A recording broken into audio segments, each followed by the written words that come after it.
my name is Alison Loney, and today I defended my honours thesis in history, which was a recreation of 16th century sumptuary law recreated in the modern era. I made a dress using all of the research that I learned through all of the documents, and I put it together into a physical gown that I made and wore.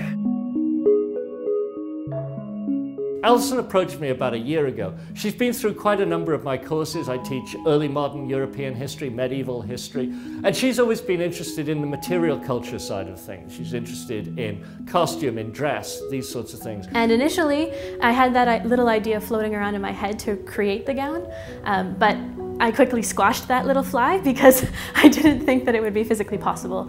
So I started to talk to him about it just in terms of the academic side of it with the written paper and looking into these laws further. And he kind of vocalized the little gnat in the back of my brain saying, well, maybe you should make something out of this. He was really the driving force behind getting me to actually create this, because he was the one who believed in me enough. And at that point it became a reality that the creation of it was going to be possible.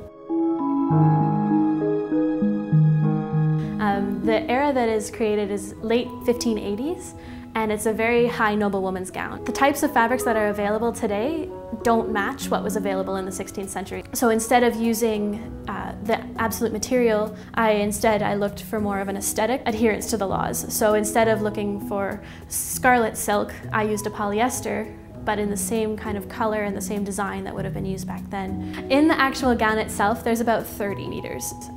About 320 hours went into making my gown. Weighs 15 pounds and creates a silhouette over a meter across at the bottom.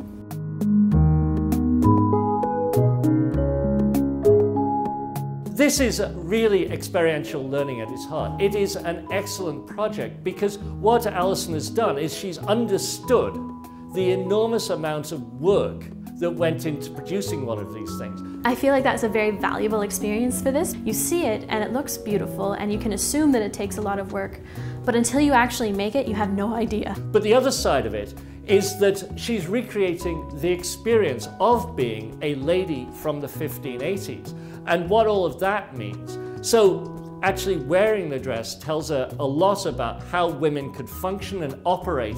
Actually wearing these things and moving around in them, you actually understand the experience of these people much more closely in a way that literature, printed literature, just doesn't allow you to do.